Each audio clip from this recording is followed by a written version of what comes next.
अगर आपको किसी भी तरह का बुखार जुकाम के साथ में नहीं आया है, नो फीवर, नो कोरोना, हल्का सा आएगा लेकिन बुखार जरूर आएगा, आप तुरंत अपने सोफे से बिस्तर से उठिए और अपने जीने पे, छत वाले जीने पे एक बार ऊपर जाइए जल्दी जल्दी, एक बार नीचे आइए जल्दी जल्दी और फिर नापिए। अगर आपकी रीडिंग 4 गिर जाती है तो आपको चिंता करनी है। ये एक बार छत से ऊपर से नीचे आने में अगर रीडिंग 4 गिर जाती है, उसके लिए करना आपको ये है कि आपकी जो ये हथेली है, हथेली के ठीक नीचे यहाँ पर आपको कुछ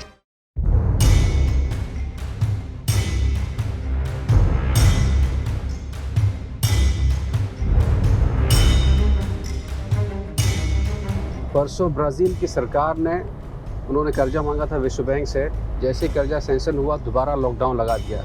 उसका असर ये हुआ कि ब्राज़ील में दंगे फैल गए, लोग भूखों मर रहे थे और लॉकडाउन के बाद जो थोड़ा बहुत कमाई हो भी रही थी वो फिर से बंद हो रही थी। तो भयानक दंगा फैला, खूब मार कुटाई हुई। अब समय कर्फ्यू लगा हुआ है। वहाँ के राष्ट्रपति कोरोना से लड़ने से ज़्यादा चुनाव बढ़िया लड़ रहे हैं। अपने यहाँ की स्थिति भी लगभग वैसी चल रही है। कई लोग पूछ रहे थे कि क्या लॉकडाउन दोबारा होगा। सैद्धांतिक रूप से लॉकडाउन जो दोबारा होगा उसका कोई असर नहीं होगा, लेकिन सरकार ने विश्व बैंक से दोबारा कर्ज मांगा है। वो अगर सैंक्शन हो गया, जो कि अगले हफ्ते होना है, अगर वो सैंक्शन हो गया तो बहुत संभव है कि लॉकडाउन दोबारा आ जाए। लॉकडाउन को आप ऐसे भी समझ सकते हैं कि पहले से पता चल गया कि बाढ़ आ रही है, एक बांध टूट गया है और पानी आ रहा है, तो सरकार ने आपसे कहा कि आप लोग घर के अंदर रहिए।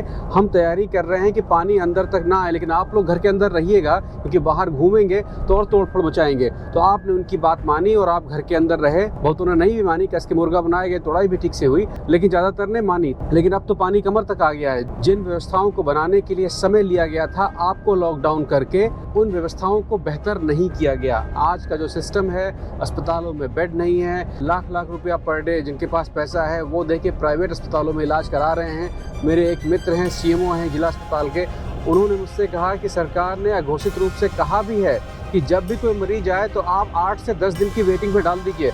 8 से 10 दिन में 70% में जिनका कोरोना होगा वो अपने आप ही ठीक हो जाएगा, बाकी 25% उनका काम लग जाएगा, क्योंकि उनको सही से दवा उस समय नहीं मिली। लेकिन नंबर कागज़ पर उतनी तेज नहीं बढ़ेंगे जितना आज बढ़ रहे हैं। नंबर अपने यहाँ लाखों में हैं, शायद करोड़ों में भी हो, लेकिन उनकी गिनती नहीं है फिलहाल। आज हम लोग नंबर 3 पे पहुँचने वाले हैं, शायद परसों तक पहुँच जाएंगे। तो इसलिए भैया अपना हिसाब किताब आपको अपने हिसाब से रखना है। लॉकडाउन बहुत संभव है कि लग जाए, ये कर्ज पे डिपेंड करता है। मैं आपको समय से बताऊंगा, तो शायद आपको परसों नर्सों के एपिसोड में बता दूंगा।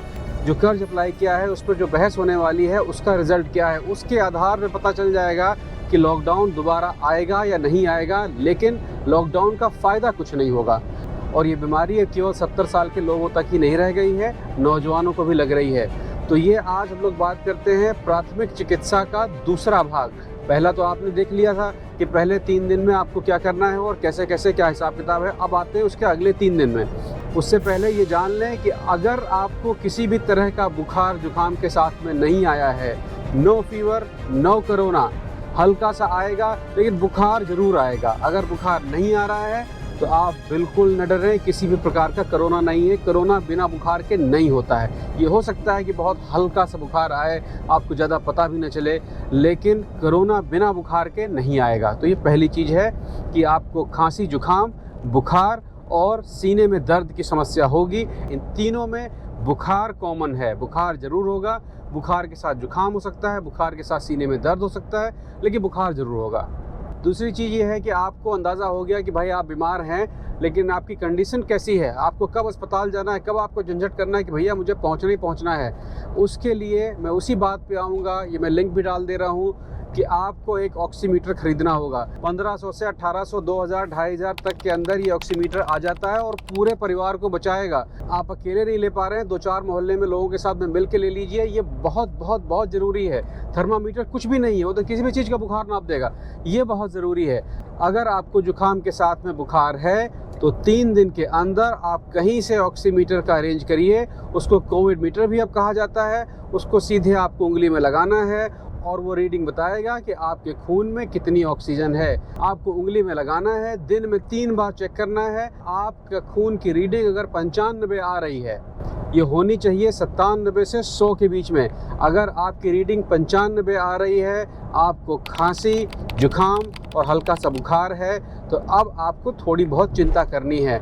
आपकी रीडिंग अगर 95 आ रही है, आप तुरंत अपने सोफे से, बिस्तर से उठिए और अपने जीने पे, छत वाले जीने पे एक बार ऊपर जाइए जल्दी जल्दी, एक बार नीचे आइए जल्दी जल्दी, और फिर नापिए। अगर आपकी रीडिंग 4 गिर जाती है, मतलब 95 से अब वो पहुंच गई 91 पे, तो आपको चिंता करनी है। ये एक बार छत से ऊपर से नीचे आने में अगर रीडिंग 4 गिर जाती है तो आपको चिंता करने की ज़रूरत है। रीडिंग अगर 2-3 गिर रही है तो वो साधारण है, क्योंकि आपको बुखार वगैरह है तो वो इतनी गिरेगी, लेकिन 4 नहीं गिरेगी। अगर वो गिरने पर 4 आ रही है, इसका मतलब ये है कि आपका इन्फेक्शन शुरू हो चुका है और ये आने वाले 2-3 दिन में सोफे पे बैठे बैठे ही 91-92 दिखाएगा। जो अभी आप जीने पे चढ़ के पकड़ के आए थे, वो 2 दिन के अंदर सोफे पे बैठे बैठे ही 91 आएगा। इसका मतलब, फिर से सुन लें, बहुत ध्यान से समझ लें कि अगर आपकी रीडिंग बिस्तर पे बैठे बैठे 95 है, आपको हल्का फुल्का बुखार या सीने में दर्द है, और जब जीना चढ़ के उतर के नीचे आते हैं तो वो 91 हो जाती है, तो अब आप अपने डॉक्टर से संपर्क में आना शुरू कर दें, क्योंकि 2 दिन के अंदर आपको ऑक्सीजन की आवश्यकता होगी। या तो आप शायद सही भी हो जाएं, नहीं तो आपको 80% ऑक्सीजन की ज़रूरत पड़ेगी। इसके 1 या 2 दिन के बाद जब दोबारा आप चेक कर रहे हैं और आपकी रीडिंग बिस्तर पे लेटे हुए, सोफे पे बैठे बैठे हुए भी 92 आ रही है, तो आपको बैग वैग पैक करना है। अब आपको अस्पताल ही जाना है, क्योंकि अब आपका घर पे इलाज उस समय साधारण परिस्थितियों में नहीं हो सकता है। आपको ऑक्सीजन सिलेंडर की आवश्यकता पड़ने वाली है, डॉक्टर की आवश्यकता पड़ने वाली है, तभी से अस्पताल खोजना शुरू कर दें। आपकी बिस्तर पे बैठे बैठे रीडिंग अगर 91-92 चल रही है तो आप अस्पताल खोजना शुरू कर दें। आपकी रीडिंग, आपका नंबर ऑक्सीमीटर का 2 दिन के बाद अगर 90 के नीचे चली जाती है और आप घर पे बैठ के अभी टेलीफोन से अस्पताल का इंतज़ार कर रहे हैं, तो आप इंतज़ार ही करेंगे, आप अस्पताल तक पहुंच नहीं पाएंगे। तो जैसे ही आपकी रीडिंग बिना जीना चढ़े 91-92 अगर पहुंच रही है, तो आपको अपनी तैयारी अब कर लेनी है अस्पताल की। ये सबसे महत्वपूर्ण और सबसे आसान तरीका जानने का है कि आपकी हालत बहुत ख़राब होने वाली है।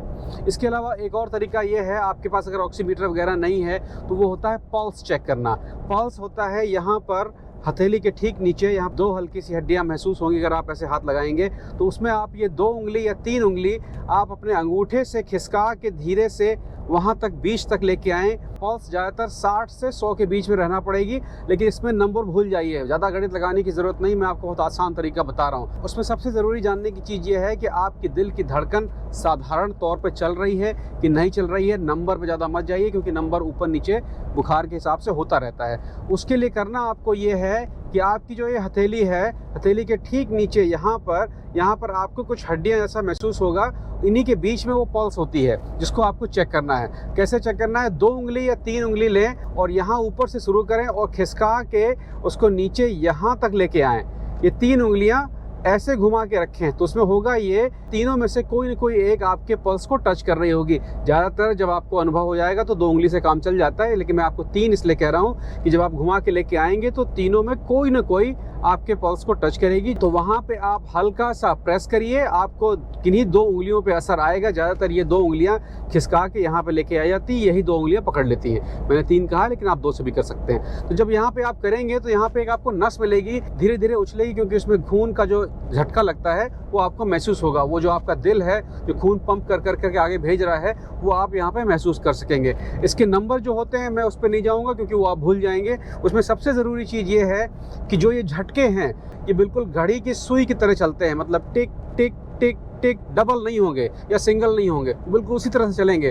तो आपको 1 मिनट तक इस पे हाथ रखना है और ये महसूस करना है कि क्या वो झटके बिल्कुल घड़ी की सुई या स्मूथ तरीके से चल रहे हैं या नहीं।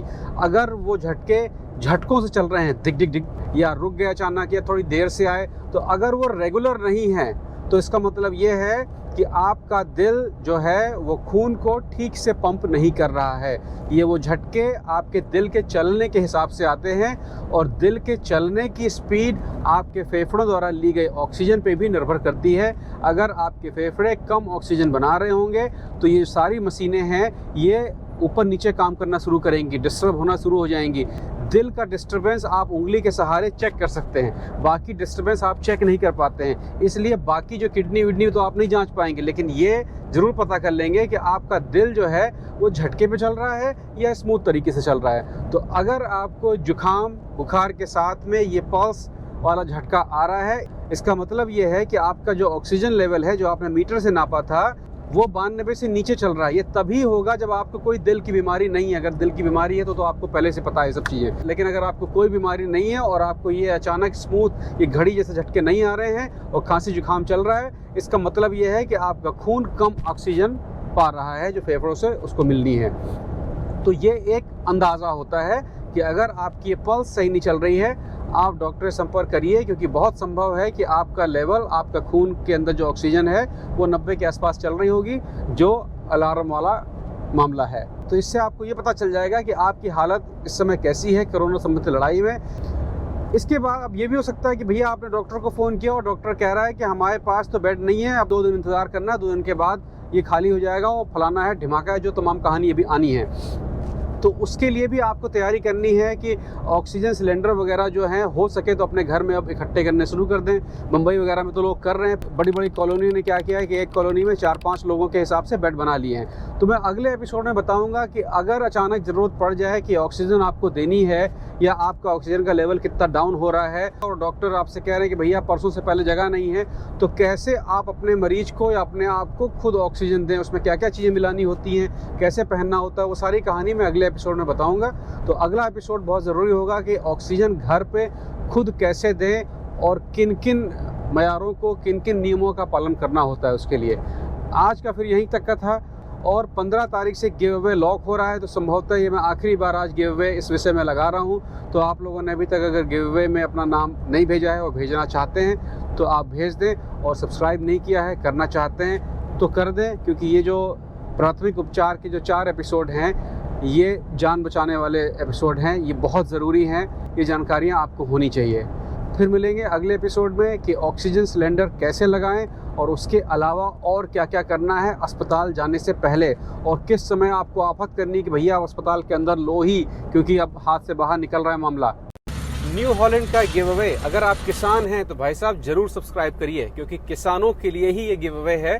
और आपसे अनुरोध है, अगर आपने कर दिया है तो बहुत अच्छी बात है, नहीं किया है तो मैं किसान हूँ लिख के भेज दें, क्योंकि जितने मैं किसान हूँ लिख के मैसेज आएंगे उन लोगों के नाम मैं न्यू हॉलैंड को भेज दूंगा और वही लोग सेलेक्ट करेंगे किसको क्या जाना है। तो किसान जरूर सब्सक्राइब करिए, अच्छा मौका है आपके लिए। अच्छा बाबू, तो आज का यहीं तक, फिर मिलते हैं। Thank you. HP की तरफ से एक लैपटॉप का गिव अवे है, ये सिर्फ और सिर्फ विद्यार्थियों के लिए है, स्टूडेंट्स के लिए। वो हर लड़के लड़कियां जो स्टूडेंट हैं, किसी भी उम्र के हैं, इसके पात्रता में आते हैं।